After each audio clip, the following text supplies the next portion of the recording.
ब्रह्मा का पिता है, कौन विष्णु की मां, शंकर का दादा कौन है, हमको दे बता। ये जानने के लिए कृपया सुनिए।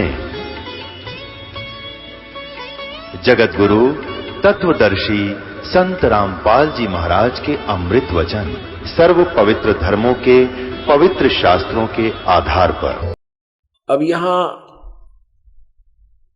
कुछ इन अनुवादकर्ताओं ने बात बिगाड़ रखी है, देखिएगा। अब ये तीन चार सिद्ध करने हैं, उनके लिए आपको यही शिव पुराण, लेकिन इसमें अनुवाद सहित उस संस्कृत भी साथ है। ये है शिव महापुराण,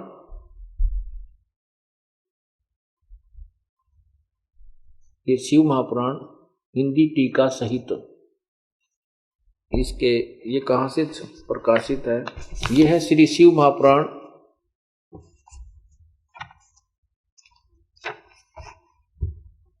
ये है विद्यावारिधि पंडित ज्वाला प्रसाद जी निसरकरित, हिंदी टीका सहित। प्रकाशक वही हैं खेमराज श्री कृष्णदास प्रकाशन बंबई। इसके विद्वेश्वर संहिता के अंदर एक प्रकरण आता है। विद्वेश्वर संहिता में एक प्रकरण आता है कि एक समय भगवान विष्णु लक्ष्मी सहित शेष नाग पर बैठे थे और उसके आसपास बहुत से उनके नौकर सेवक बैठे थे।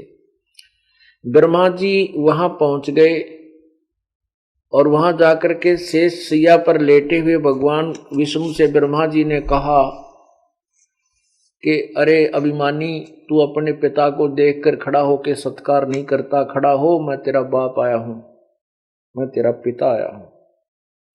विष्णु जी कहते हैं अरे मैं तेरा बाप हूं, तू ढीठ हो गया है, अपने पिता के सामने ऐसे उल्ट सुल्ट बोल रहा। कहने का भाव ये है जैसे दूसरी तीसरी कक्षा के बालक लड़ा करें। वो कहे मैं तेरा बाप, वो कहे मैं तेरा बाप, तू मैं तेरा बाप, फिर मुक्कम मुक्का लड़ाई कर देते। ऐसे इनका युद्ध शुरू हो गया। उसके बीच में भगवान इस काल ने एक अपनी शक्ति से बीच में एक स्तंभ, चमकीला तेजों में स्तंभ खड़ा कर दिया। ये दोनों लड़ाई भूल करके उसके एंड को देखने लगे। ब्रह्मा ऊपर को चला गया, विष्णु नीचे को। विष्णु ने आकर के सच्चाई बता दी कि मैंने नहीं, इसका कोई और छोर नहीं पाया। ब्रह्मा ने झूठ बोल दी कि मैं इसका एंड देख आया हूं, ऊपर का सिरा देखा है। तब ये काल वहां प्रकट होता है और ये क्या कहता है, ये देखिएगा। नंदीकेश्वर बोले इस प्रकार भगवान ने उन नम्र हुए ब्रह्मा और विष्णु पर अनुग्रह करके उनके युद्ध में जो परस्पर उनकी सेना मारी गई थी, उसको सबको अपनी शक्ति से जीवित किया, जीवा कर उठाया।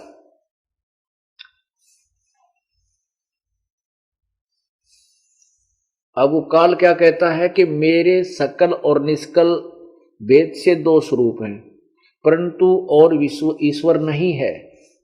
कारण इनमें दो रूप नहीं हो सकते। पहला सतम रूप और पीछे मूर्तिमान रूप धारण किया। इसमें ब्रह्म रूप निष्फल है, निष्कल है ये, और ईश्वर रूप सगुण है। मेरे ये दोनों रूप सिद्ध हैं, दूसरे किसी के नहीं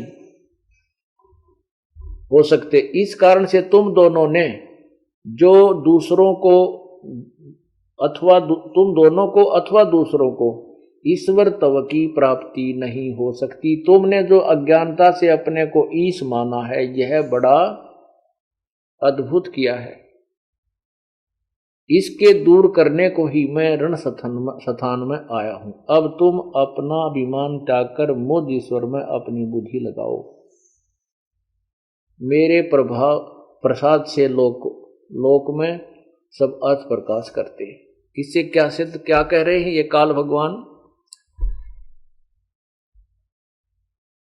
कि तुमने, ब्रह्मा और विष्णु को कह रहे हैं कि तुमने अपने आप को भगवान मान लिया, तुम भगवान नहीं हो, तुमने अज्ञानता से अपने आप को प्रभु मान लिया, तुम प्रभु नहीं हो, तुम ईश नहीं हो, मालिक नहीं हो।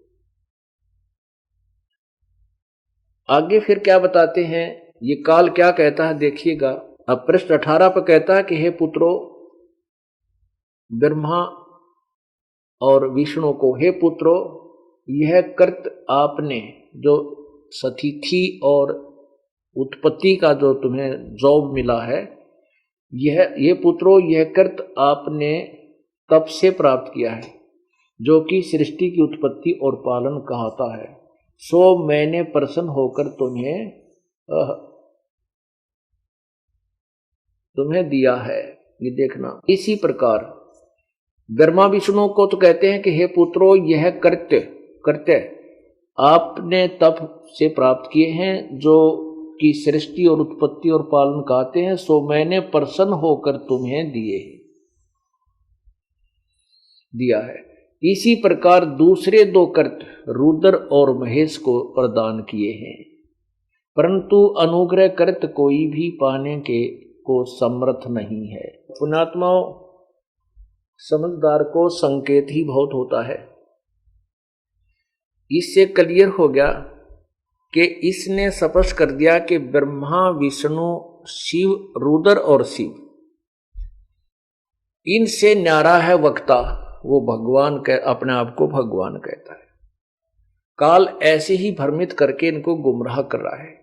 आपने देखा कि ब्रह्मा ने अपने आप को कैसे भगवान माना कि मैं तेरा उत्पत्ति करता हूं। ब्रह्मा कहता है कि मेरे से विष्णु तेरी उत्पत्ति हुई है, क्योंकि ब्रह्मा पुराण में ऐसा ही लिखा है।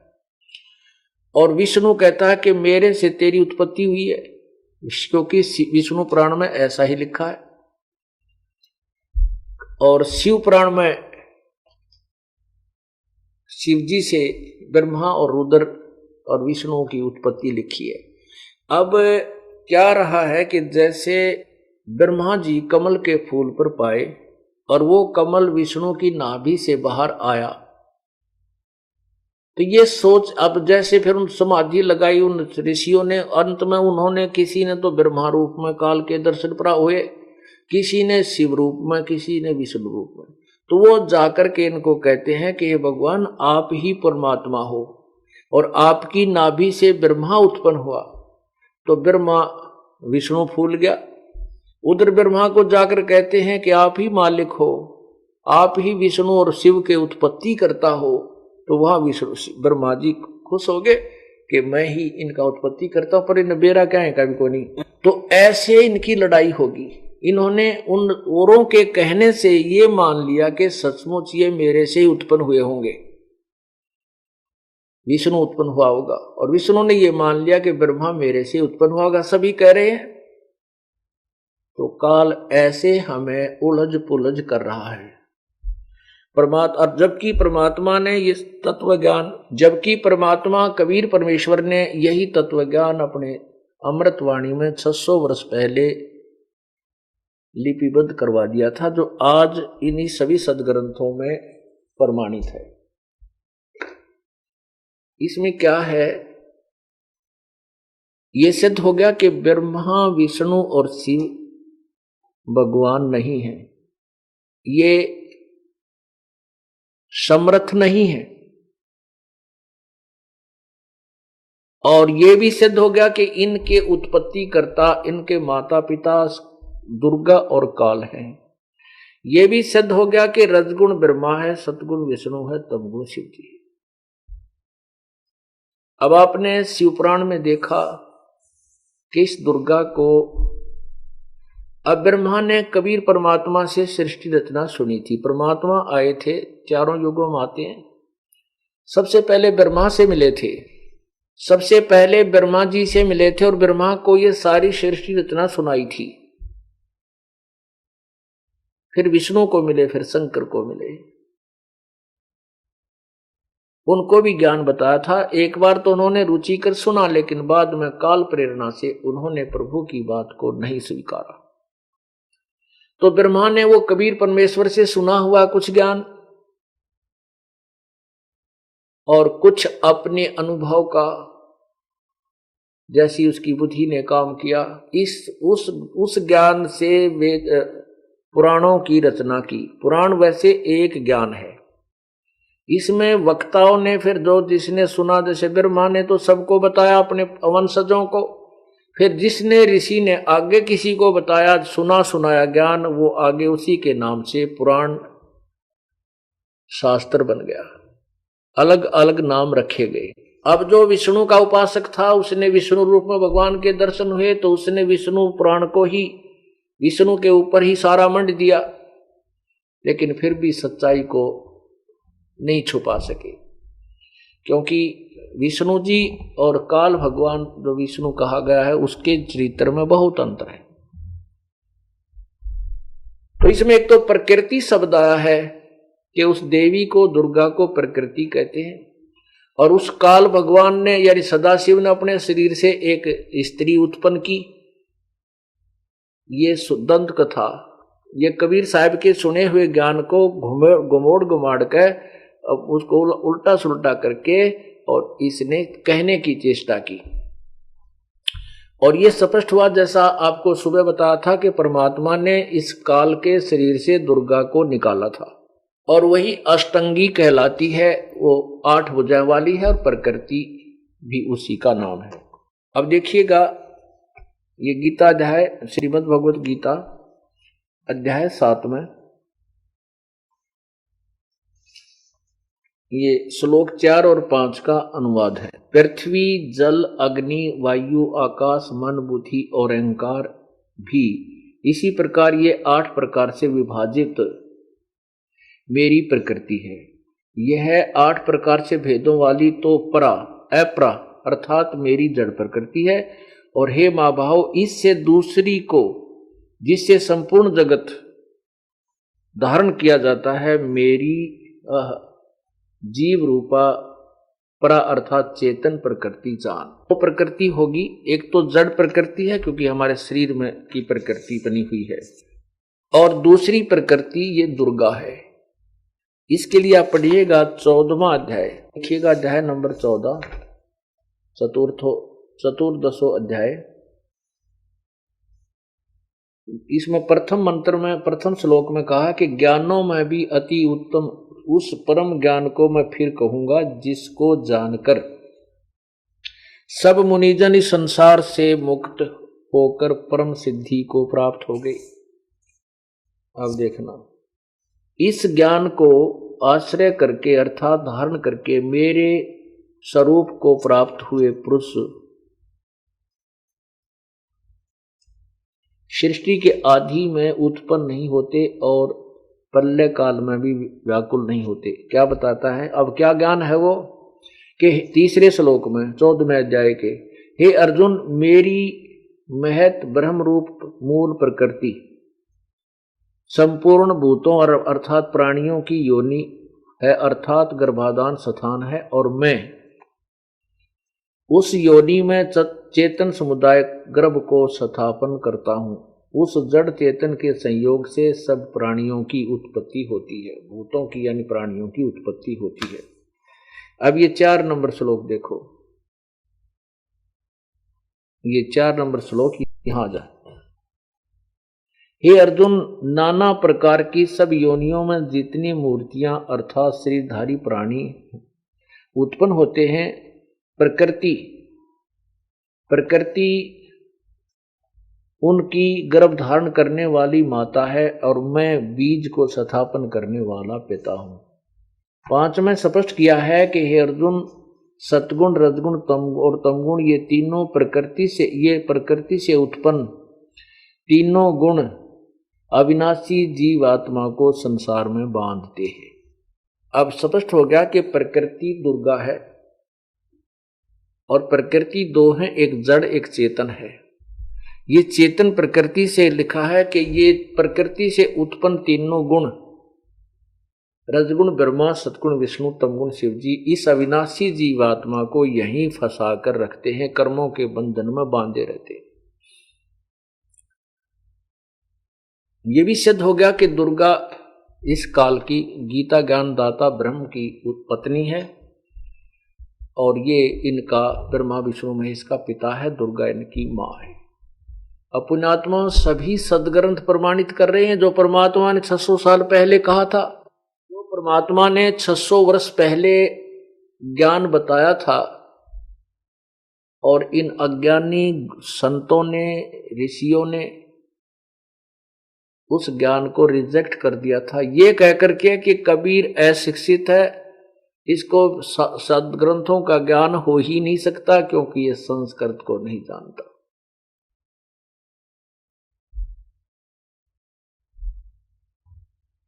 उसमें हम अशिक्षित थे, हमारे पूर्वज अशिक्षित थे और ये बात उन अज्ञानियों की जो है कि कबीर साहब ज्ञान वेदों और सदग्रंथों, पुराणों को और गीता जी को नहीं जानते, या शरय चढ़गी या पक्की जचगी कि ये तो बात सही है कि कबीर साहब अशिक्षित है, ये वेदों और गीता और पुराणों को नहीं जानते। और पुण्यात्माओं, वेद खुद कहते हैं कि विद्वान और अविद्वान के विषय में तो वो तत्वदर्शी संत बताएगा, केवल अक्षर ज्ञान प्राप्त कर लेने से वो विद्वान नहीं होता। भाषा की एक भाषा विशेष के जान लेने से वो विद्वान या महर्षि नहीं बन सकता, क्योंकि भाषा का काम तो अपने विचारों को दूसरे तक पहुंचाना है। वो कोई भी लैंग्वेज हो, चाहे सिंपल लैंग्वेज हो, अपनी अक्षेत्रीय भाषा हो, लेकिन ज्ञान वही हो। अब जो कथाएं, जो पुराणों में श्री मद भागवत सुधा सागर में जो कथाएं थी, उन्हीं कथाओं को सुनकर सांगिया ने सांग बना दिए थे और वो एक कथा देसी भाषा में अपने लोकल लैंग्वेज में और खूब सुंदर तरह समझा दी। श्री कृष्ण और सुदामा की कहानी खूब भजन बना बना के, सांग बना के श्री कृष्ण की लीला अच्छी तरह समझा दी। तो भाषा से का इतना काम है कि जिस भी लैंग्वेज में जो समझ सकता है उसको उसी में समझाने से वो ग्रहण कर लेगा। तो परमात्मा ने ऐसी लैंग्वेज बोली कि आने वाले समय में इस भाषा को सभी समझ जाएंगे। तो वही ज्ञान जो संस्कृत भाषा में था, वही परमात्मा की लोकल लैंग्वेज में, सिंपल लैंग्वेज में, साधारण भाषा में, जिसको जन साधारण समझ सकता है, आज उसमें वो यों का तो मिल रहा है। तो पुण्यात्माओं, हमारे साथ बहुत धोखा हो रहा है और ये अज्ञानी संत गुरु अब भी बाज नहीं आ रहे और ये आएंगे भी नहीं, क्योंकि इनको तो स्वार्थ हो गया, इनका तो लहू मुंह लाग रहा है। कैसे कि अच्छी इनके पास चढ़ावा हुआ है, कुछ तो इनकी 2-2, 3-3 पीढ़ी चाली जो पहले संत आश्रम बना गई इनकी, वैसे ही वो भोली आत्माएं एक परंपरागत वहां जाने लगी कि हम तो वहीं जाते हैं, हमारे दादा परदादा जाते थे।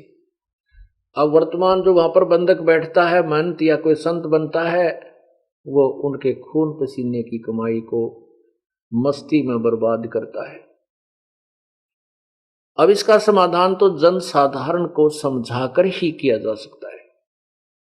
जब हम स्वयं इस सौदे को परखने लगेंगे, लाल और लालड़ी को पहचानेंगे, तभी हम उसके दूर हट सकेंगे, वैसे नहीं। इसलिए ये दास आपको सदग्रंथों को दिखा करके ये प्रमाणित करता है, आपको लाल और लालड़ी की परख करने के योग्य बनाता है, ताकि आप उस लालड़ी को फेंक करके, कौड़ी को फेंक करके इस सतभक्ति रूपी लाल को ग्रहण करें।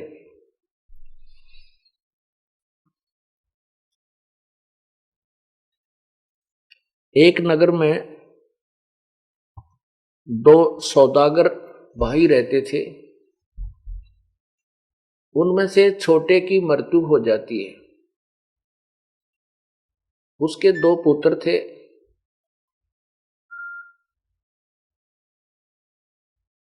उनकी माँ ने, जो विधवा हो गई थी, एक दिन अपने पुत्रों से कहा कि बेटा तुम अभी बच्चे हो, एक 14-15 वर्ष का था, दूसरा 16-17 वर्ष की आयु का लगभग था, कि तुम अभी आप बालक हो और बिजनेस व्यापार को नहीं कर पाओगे, आप अपने ताऊ जी के साथ लग के,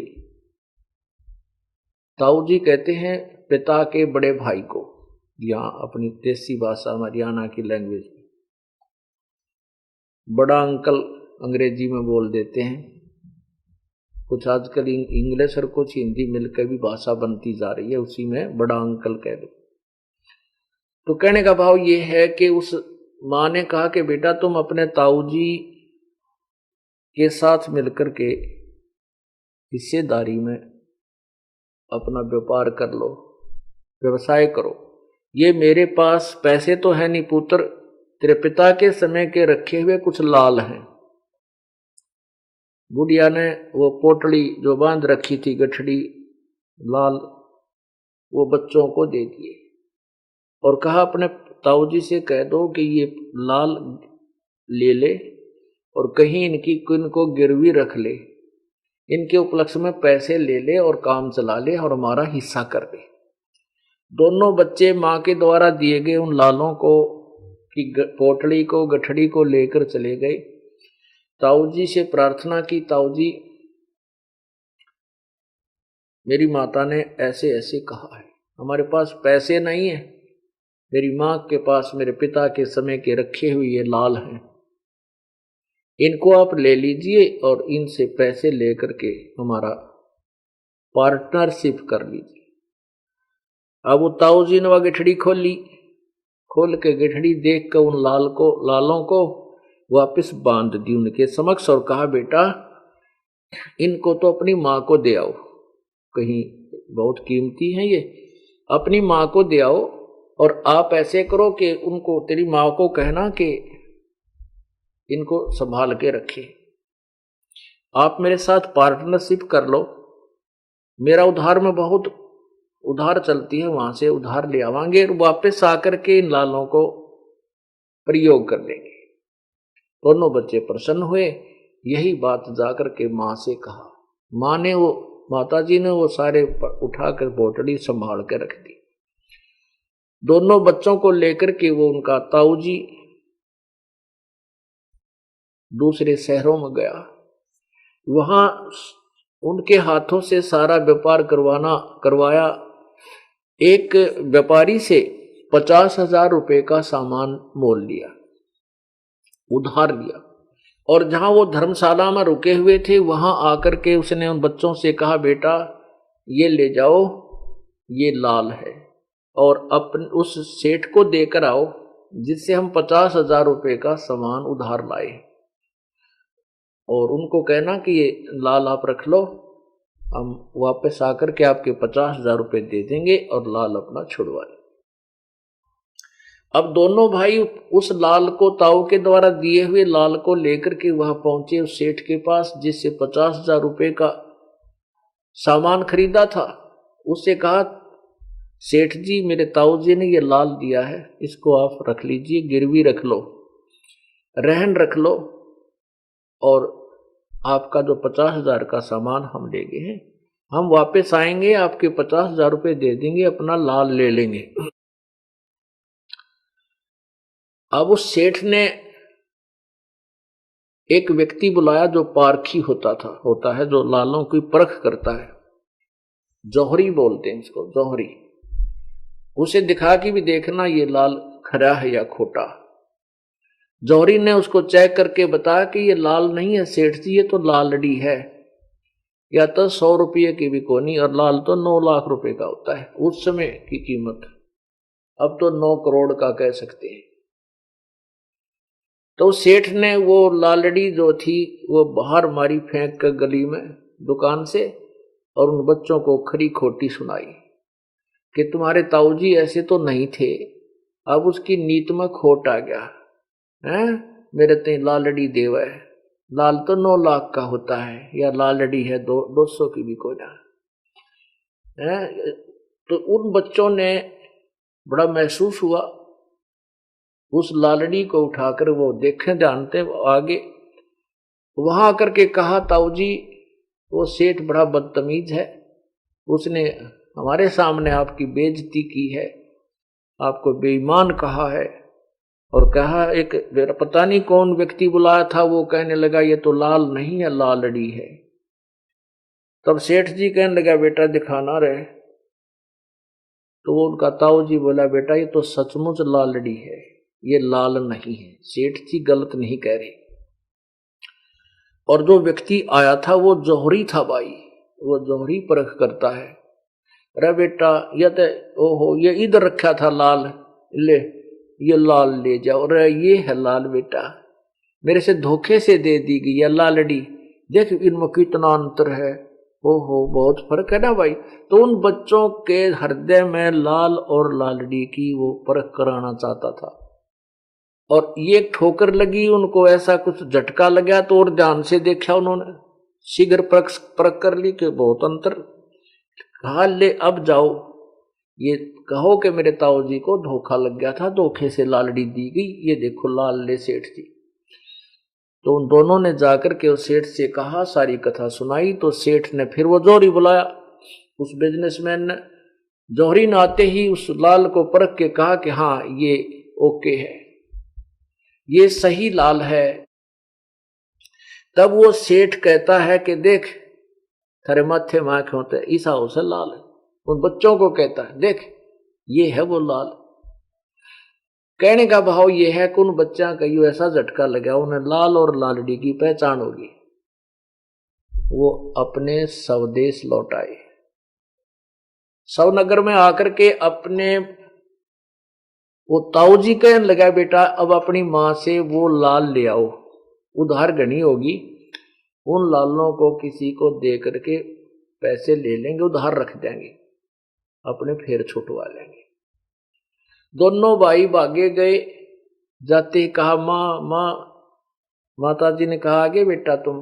कहाँ आगे, आ जाओ खाना खाओ। अक नहीं, खाना पीछे खाएंगे, पहले हमें वो लाल दे।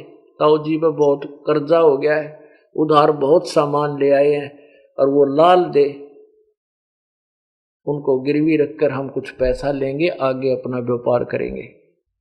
माँ ने कहा, बेटा ले जाओ या गिठड़ी नो की नो दर रखी संभाल के। अब उन बच्चों ने सोचा कि देखते लाल है कि लालड़ी। उन बच्चों ने जब खोल के देखा, उनमें लाल नहीं था, वो सब लालड़ी थी। उन बच्चों ने वही पटक दी वह पोटड़ी माँ के गोड्या में, और कहने लगे, माता जी आप तो बहुत बोली हो, आपको पता नहीं ये तो लाल को नहीं लालड़ी है। उनकी माँ बोली, बेटा भाई मन तो मालूम नहीं, तेरे पिता के समय के रखे थे, मैंने सोचा लाल होंगे। दोनों बच्चे ताऊ जी के पास गए और ताऊ जी से कहा, ताऊ जी मेरी माँ हनावा बिल्कुल सादी बोली है, उसको पता नहीं। ताऊ जी वो लाल नहीं थी, वो तो लालड़ी थी।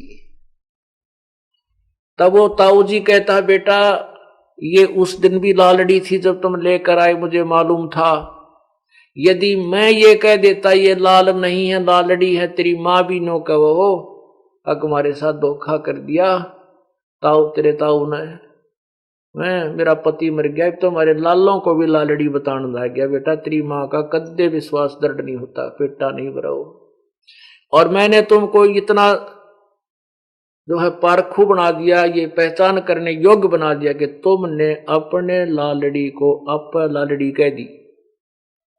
तो पुण्यात्माओं, ये तत्व ज्ञान और ये सीडी जो आपको भरी जा रही है परमात्मा के दिए हुए ज्ञान की, ये जो प्रवचन चल रहे हैं और ये बुक बनाई जा रही है, इनको जो पुण्यात्मा ध्यान से पढ़ और सुन लेगा, ये आप लाल और लालड़ी की परख करने वाला बन जाएगा, और आप ही पटक देगा वो लालड़ी को, जिस साधना को वो कर रहा है वही छोड़ देगा। सबसे बड़ी त्रुटि कमजोरी यही रही है कि हम सदग्रंथों से परिचित नहीं थे। एक समुदाय विशेष ही इसका ठेकेदार बना रहा, उन्होंने ये सब काम बिगाड़ दिया। उन्हीं में से कोई ऋषि बन गया, कोई महर्षि नकली का आ गया, और उन्होंने ये पूरे मानव समाज को बर्बाद कर डाला। और ये सब काल का जाल है। ये ब्रह्मा विष्णु महेश उसी काल के संकेत से चलते। जैसे आपने कहा सुना कि गीता जी के 7वें अध्याय के 12 से 15 में कहा है कि ये त्रिगुणमयी माया मेरी, काल भगवान कहता है बड़ी दुस्तर है, बड़ी खतरनाक है। और 14वें अध्याय के 3 श्लोक में कहा कि तीनों गुणों से उत्पन्न ये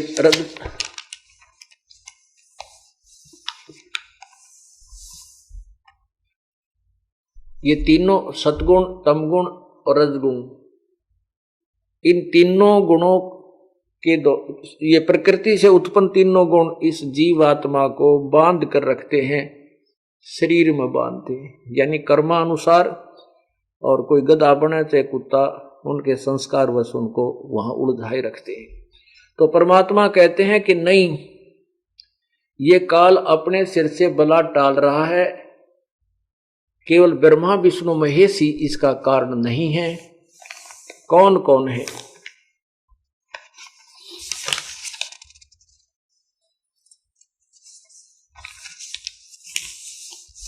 ब्रह्मा विष्णु महेश्वर माया और धर्मराया कहिए, इन पांचों मिल पर पंच बनाया वाणी हमरी लहिए।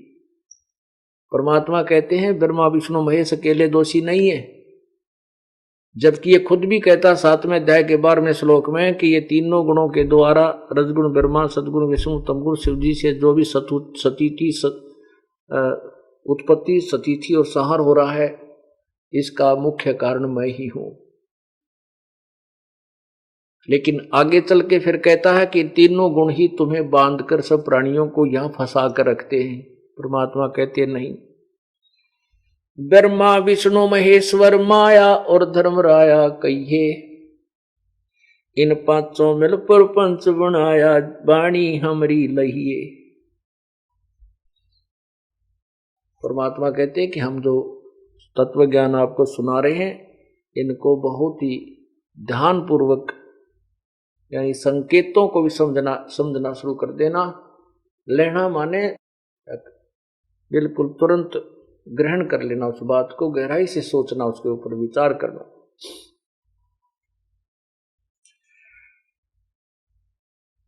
इन पांचों में जीव अटकाए, युगन युगन हम आन छुटाए। प्रत्येक युग में हम आते हैं और इन पांचों ने जीव को फंसा रखा है, हम आकर के छुटवाते हैं। अमर करूं सतलोक पठाऊं, ताते बंदी छोड़ कहाऊं।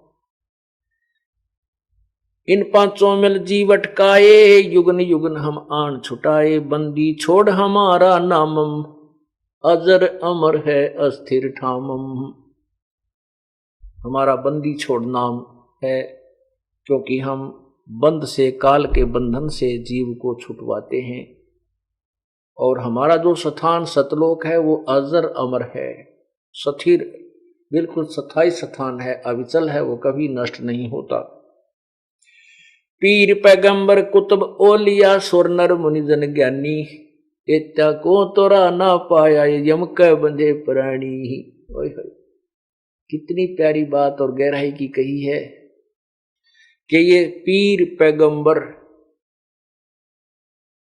और कुतुब ओलिया सुर नर मुनिजन ज्ञानी, ये जितने भी देवता हैं, ऋषि जन हुए हैं, और जो जनसाधारण जो साधना की भक्ति की इच्छा रखता है, इनको किसी को भी परमात्मा की प्राप्ति नहीं हुई। ये तो काल के डोरी से बंधे हुए हैं, ये काल के जाल में फंसे हुए। पुण्यात्माओं, ये तत्व ज्ञान जब तक हमने आंखों नहीं देखा था, वेदों को भी नहीं देखा था, गीता जी को भी नहीं देखा था, और परमेश्वर की वाणी पढ़ते थे तो हमें शर्म आती थी कि किसने बतावा ये बात कि ये सुर नर मुनिजन ज्ञानी, ये देवता भी, ब्रह्मा विष्णु महेश भी, ये काल के जाल में। कौन मानेगा? मूर्ख बताओगे हमारे को। फिर जब ये खजाना परमात्मा ने दिखाया कि वेदों में और गीता में, पुराणों में सारा कुछ तो वही लिखा जो मालिक ने पहले लिखा था, उसके बाद दास के हौसले बुलंद हो गए कि ईब नस पकड़ी गई काल की, अब इसकी नबज ठागी हमारा, अब बता देंगे कि कौन कितने पानी में है।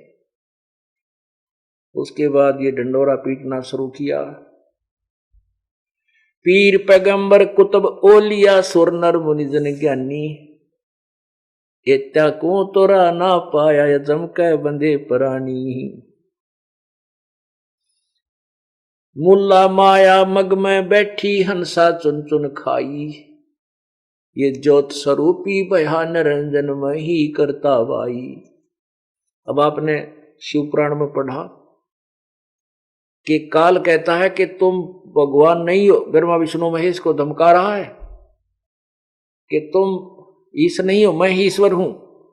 यहां परमात्मा कहते हैं ये ज्योत स्वरूपी भया निरंजन के मैं करता भाई, मैं भगवान हूं। मुल्ला माया मग में बैठी हंसा चुन चुन खाई, ज्योत स्वरूपी कहे निरंजन में ही करता भाई। एक न करता दो ना करता नौ ठहराए भाई, ये 10वां भी दोंदर में मिल जा सत कबीर दुहाई। 88 दीप मुनीश्वर बंधे मुल्ला डोरी, इत्ता में जमका तलबा ना चलियो पुरुष किशोरी।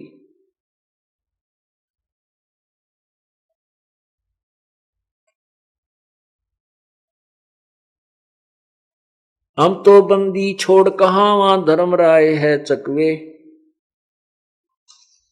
सतलोक की सकल सुनावा बाणी हमरी अखवे। 14 भुवन गवन है मेरा जलसल में सरबंगी, खाल खल खलक में खालक अवगत अचल अभंगी।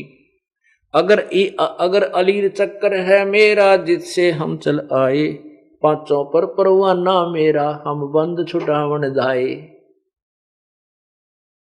परमात्मा कह रहे हैं कि हम सतलोक से आए हैं और इन पांचों ब्रह्मा विष्णु माया, ब्रह्मा विष्णु महेश माया यानी दुर्गा और धर्मराय, ये काल के ऊपर हमारा परवाना है, हमारा जो है हुक्म चलता है। इन पांचों पर परवाना मेरा बंद छुटावन आए,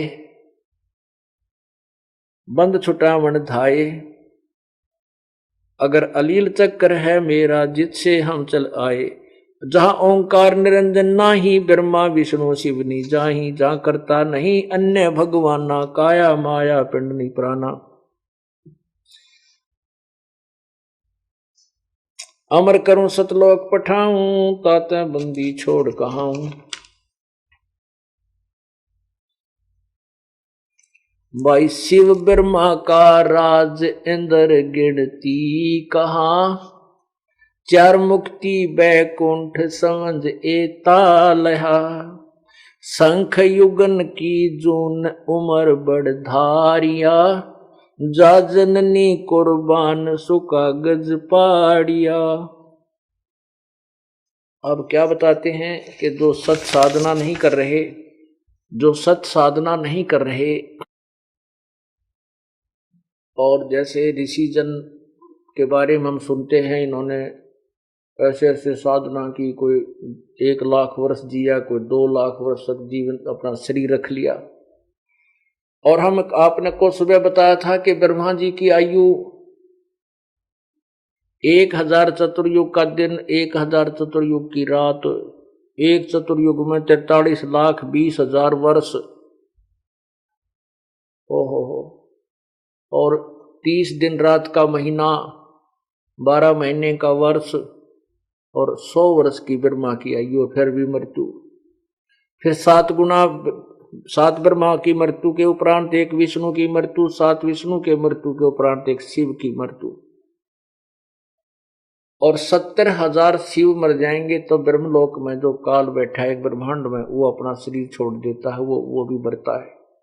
और ये 70,000 जब ये काल सदा शिव मर जाएंगे, ये शिव मर जाएंगे, तब एक काल मरता है, यानी एक ब्रह्मांड का नाश होता है। ये एक उस परब्रह्म का एक युग, ओए होए, परब्रह्म का एक युग। और फिर 100 ऐसे 1000 युग की परब्रह्म का एक रात्रि, इतना ही दिन। 30 दिन रात का महीना और 12 महीने का 1 वर्ष और उस परब्रह्म की अक्षर पुरुष की 100 वर्ष की ऐसे आयु और फिर भी मृत्यु। यहाँ कहते एती उम्र बुलंद मरेगा अंतरे, सतगुरु लगे न कान न भेंटे वो संतरे। एती उम्र बुलंद मरेगा अंतरे, कहते इतनी लंबी भी उम्र हो जाएगी तो भी मृत्यु होगी। क्यों? क्योंकि सतगुरु लगे न कान न भेंटे वो संतरे, कि वो पूर्ण संत तत्वदर्शी संत ना मिलने से तुम्हारी जन्म मृत्यु का ये रोग नष्ट नहीं हुआ। माया आद निरंजन भाई, अपने जाए आप खाई। ब्रह्मा विष्णु महेश्वर चेला, ओहंग सोहंग का है खेला। शिखर सुन में धर्म अन्यायी, जिन शक्ति डायन मैल पठाई। लाख गिरा से नत उठ दूती, ही माया आज तकत की कूती। 1.25 लाख घड़िए नत भांडे, हंसा उत्पत्ति पर ले डांडे। शिखर सुन में एक ब्रह्मांड के अंतिम छोर पर ये काल बैठा है, उसने दुर्गा को इस ब्रह्मांड में भेज रखा है। शिखर सुन में धर्म अन्यायी, इस धर्म को, इस काल को अन्यायी कह रहे परमात्मा, और ये धर्म राय का अर्थ न्यायाधीश होता है। और फिर भी ये न्यायाधीश की पदवी केवल नाम मात्र है इसकी, लेकिन कोरा अन्याय करता है। तो यहां परमात्मा कहते हैं निरंजन धन तेरा दरबार, जहां तिनक नहीं न्याय विचार। तो यहां कहते हैं, यहां धर्म अन्यायी भी लिखा है इसने, न्यायाधीश के साथ साथ कहता है तू अन्यायाधीश है।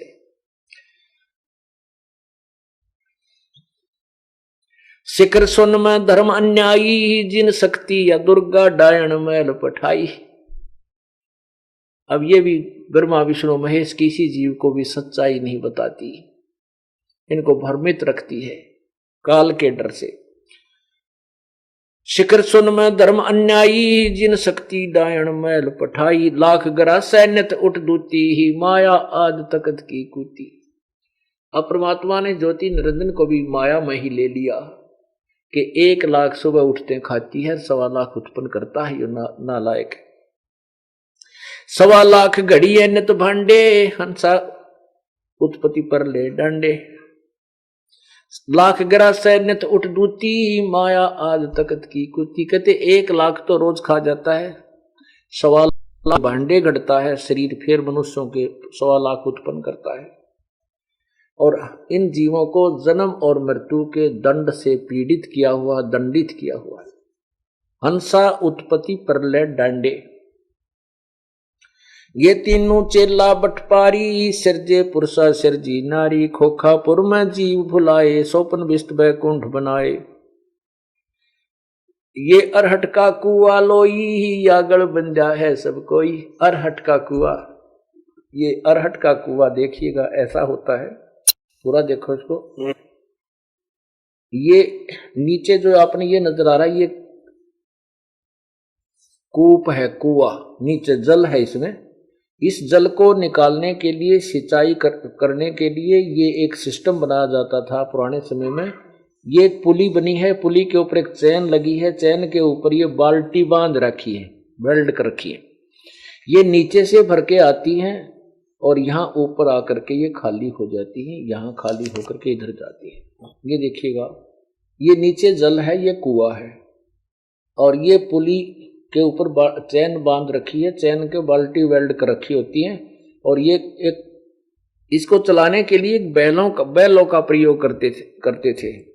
तो ये नीचे से पानी भरकर आता है और यहाँ ये खाली होकर के यहाँ से ऐसे खेत में चला जाता है। तो यहाँ नीचे से आया, ऊपर खाली हुआ, नीचे से भरी, ऊपर खाली हुई, नीचे से भरी, ऊपर खाली हुई। तो कहते हैं ये देखो, ये महेश, ये भी इसी तरह बाल्टी भरे हैं, विष्णु और ब्रह्मा।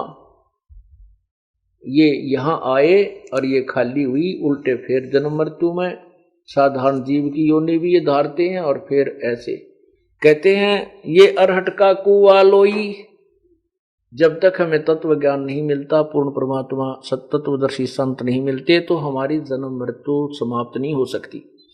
और जन्म मृत्यु समाप्त नहीं होगी तो जन्म मृत्यु के कारण हम नीचे आते हैं, पुण्य पाप इकट्ठे करते हैं, ये बाल्टी भर ले जाते हैं ऊपर, आपको नरक में, फिर वापस आ जाते हैं, वहां खत्म करके फिर आ जाते हैं, फिर 84 लाख योनियों में, फिर ऐसे कहते हैं ये अरहट का कुआ लोई, या गल बंजा है सब कोई, कीड़ी कुंजर और अवतारा, हर हठ डोर बंधे कई बारा। शेष महेश गणेश्वर ताही, हर हर डोर बंधे सब आही, ये शुक्रादिक ब्रह्मादिक देवा, हर हट डोर बंधे सब खेवा। ये कोटे करता फिरता देखा, हर हट डोर कहूं सुन लेखा, ये चतुर्भुजी भगवान कहाँ वे, हर हट डोर बंधे सब आवे, ये चतुर्भुजी भगवान कहाँ वे। और ये भी इस जन्म मृत्यु के रेट के चक्कर में, काल के में, ये भी बंधे आवे।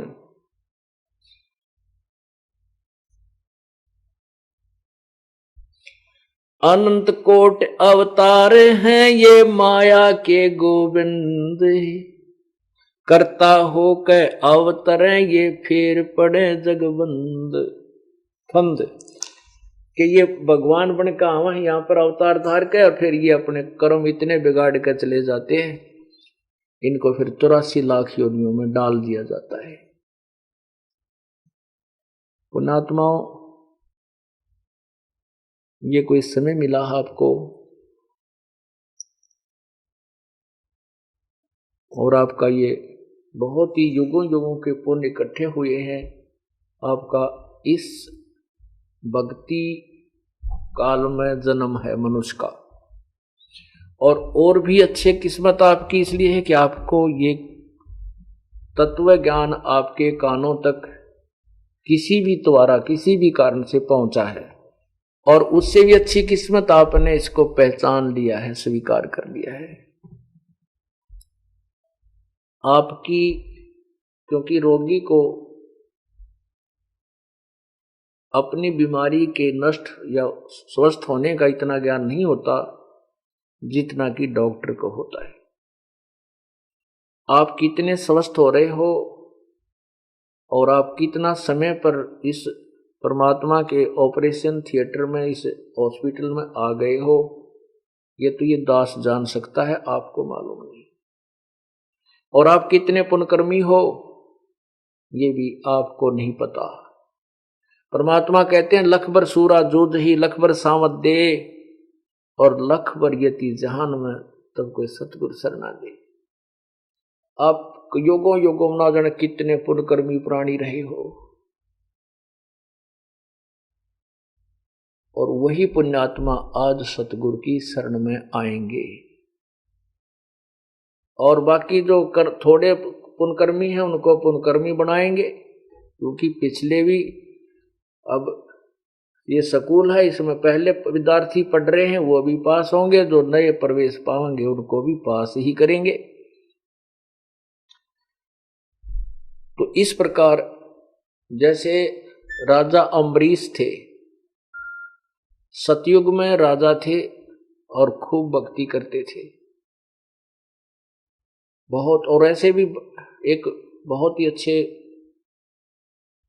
एक राजा थे, वो इतने पुण्यात्मा थे कि उसके राज्य में और तो झगड़े कहाँ होते थे, जो है शेर हिंसक पशु भी कोई मांस आहार नहीं करते थे, हिंसा नहीं करते थे, फलो आहार करते थे। तो ऐसे राजा अम्बरीश थे, उसके बाद राजा जनक हुए, उसके बाद नानक जी हुए। श्री राजा जनक थे जब वो कितने पुण्यात्मा थे और कितने शक्ति युक्त थे कि सुखदेव जैसे ऋषि को, महर्षि को भी उन्होंने शिष्य बनाया, और जैसा उनको ज्ञान प्राप्त था उस समय इस 3 लोक का विज्ञान उन्हीं को उत्तम था, उन्हीं को श्रेष्ठ था। उसलिए वो कितनी अच्छी आत्मा थी फिर भी पार नहीं हुए, और फिर श्री नानक जी के रूप में फिर जन्म हुआ। और किस समय जन्म हुआ? जब परमात्मा इस पृथ्वी पर आए हुए थे। और वो कितनी पुण्यात्मा थी, तभी उस परमात्मा ने उनको अपनी शरण में लिया। तो ऐसे ही अन्य 64 लाख शिष्य हुए, वो भी बहुत पुण्यात्मा थी, लेकिन वो कच्चा समय था, उस समय वो पार नहीं हो सकती थी। इसलिए प्रभु ने एक लीला की जिससे उनकी पुण्य कमाई बनवा कर अपने से दूर कर दिया कि पार तो नहीं हो सकते, क्योंकि ये मुझे भगवान नहीं मानते। और ये नकली संत इनको तभी भ्रमित कर देते हैं कि तुम्हारा गुरु ये नहीं जानता, वो संस्कृत नहीं जानता, कैसे शास्त्रों को सत्य मान सकते हैं? जो शास्त्रों में ऐसा लिखा है तो हम उन नकलियों की बातों ने हाँ मिला दिया करते, तो इसलिए भी पार होने योग्य नहीं थे। जब तक हमें यह दृढ़ विश्वास नहीं होगा कबीर भगवान है, सर्वशक्तिमान है और दूसरा कोई ज्ञान नहीं है, यही समाधान है, यही मंत्र है, इसी से पार होंगे, तभी हम इसके ऊपर निर्भय होकर चलेंगे, हम निसंशय होकर चलेंगे, तभी परमात्मा के पास पहुंच जाएंगे। जब हमारी दिशा पूरी निर्धारित हो जाएगी, ये मार्ग है और कोई विचलित करे हम इससे दूर नहीं हो सकेंगे। ये काल के दूत कितना ही हमारे पीछे पढ़े और कितना ही झूठ बोलें कि तुम गलत जा रहे हो, हम उनसे विचलित नहीं होंगे, तभी अपने घर पहुंचेंगे। तो लखबर सूरा जूझ ही लखबर सावत दे, और लखबर यति जहान में जब कोई सतगुरु शरण आए। तो पुण्यात्मा आप इतने पुण्यकर्मी प्राणी हो जन्म जन्मांतर की भक्ति के, ये 2 प्रकार की कमाई होती है। धन होता है, एक तो दान और धर्म और यज्ञ का किया हुआ जो दान होता है, धर्म पुण्य होता है, आपका धन होता है, भक्ति धन होता है। उससे तो आप सेठ बन जाते हो और अच्छी व्यवस्था आपके घर की होती है, जिसने जैसा दान किया हुआ होता, पूर्व जन्मों में धर्म किए हुए थे। कार भी हैं, कोठियां भी हैं उनके पास। और दूसरे वो हैं बिल्कुल मजदूर हैं, गरीब हैं या मीडियम साइज के हैं, वो भी शरण को ग्रहण किया इन्होंने, परमात्मा की शरण मिली है। तो आपका और उन सेठों का भक्ति का धन तो बराबर है।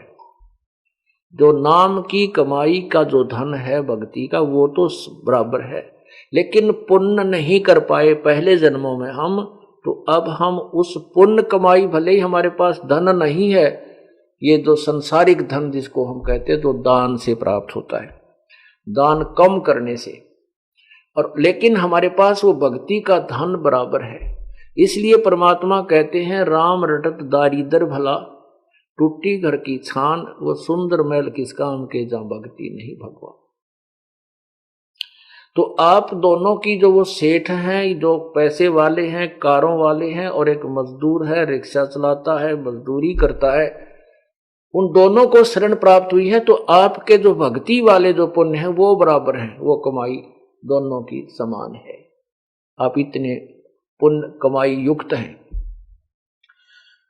अब उनको जो जिनके पास आज धन है, ये मार्ग मिल गया, उनकी यह समस्या तो हल है कि उन्हें रोजी रोटी के लिए भटकना ना पड़ता। उनकी अगर वो सच्चे ढंग से समझ जाएं तो उन्होंने केवल परमात्मा ही भजन का पूरा समय मिल सकता है। लेकिन इस तत्व ज्ञान से अपरिचित होने से वो धन वाले और गणे दुखी होने लग जाते हैं और ज्यादा, क्यों? मालिक जितना ये दान करेंगे उतना ही धर्म फलेगा, वो दान परमात्मा दान का प्रतिफल धन गणा देगा। उस दान से भी वो फिर ज्यादा विचलित होने लग जाते हैं, तत्व ज्ञान को आधार ना बना करके। और एक मजदूर है, उसके पास पैसा नहीं है, उसके पास धन नहीं है, वो भी विचलित है, वो केवल धन धन मांगने आने लग जाता है। तो इस तत्व ज्ञान को समझकर धनवान ने गणे धन की जरूरत नहीं, और वो देगा जो उसके भाग में वो मिलेगा, लेकिन उसको सदुपयोग करे, उसको घना ज्यादा आगे बढ़ाने की चेष्टा ना करके उसको सीमित करे।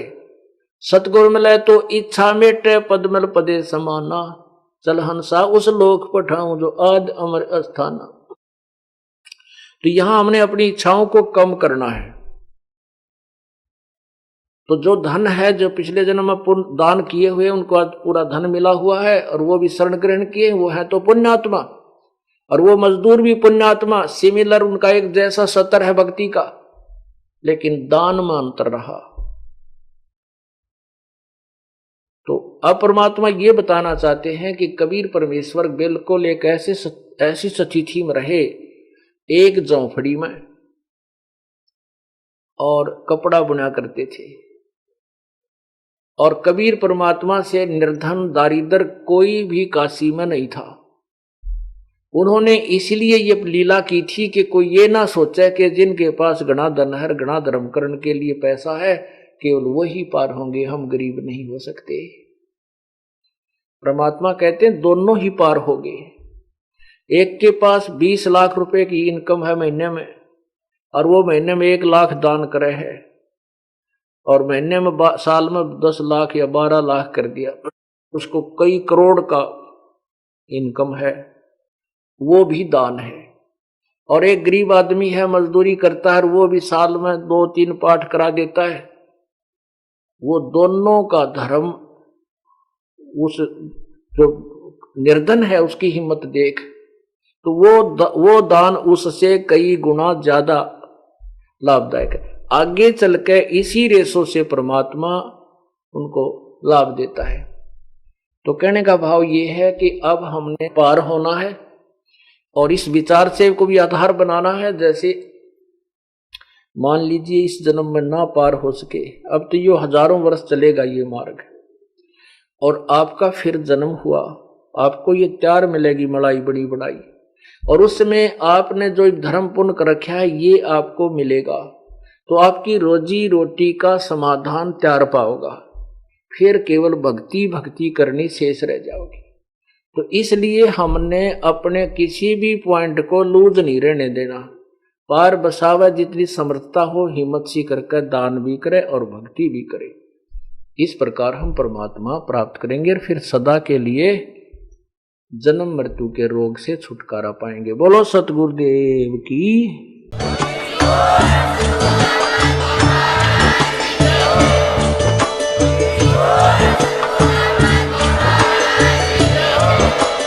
आप सुन रहे थे जगत गुरु तत्वदर्शी संत रामपाल जी महाराज जी के मंगल प्रवचन। अधिक जानकारी के लिए विजिट कीजिए हमारी वेबसाइट www.jagatgururampalji.org। संत रामपाल जी महाराज जी के शुभ आशीर्वाद से पूरे विश्व भर में 500 से भी ज्यादा नाम दीक्षा केंद्र हैं, जिन पर संत रामपाल जी महाराज जी द्वारा ऑनलाइन निःशुल्क नाम दीक्षा दी जा रही है। अपने नजदीकी नाम दीक्षा केंद्र का पता करने के लिए संपर्क करें 8222880541।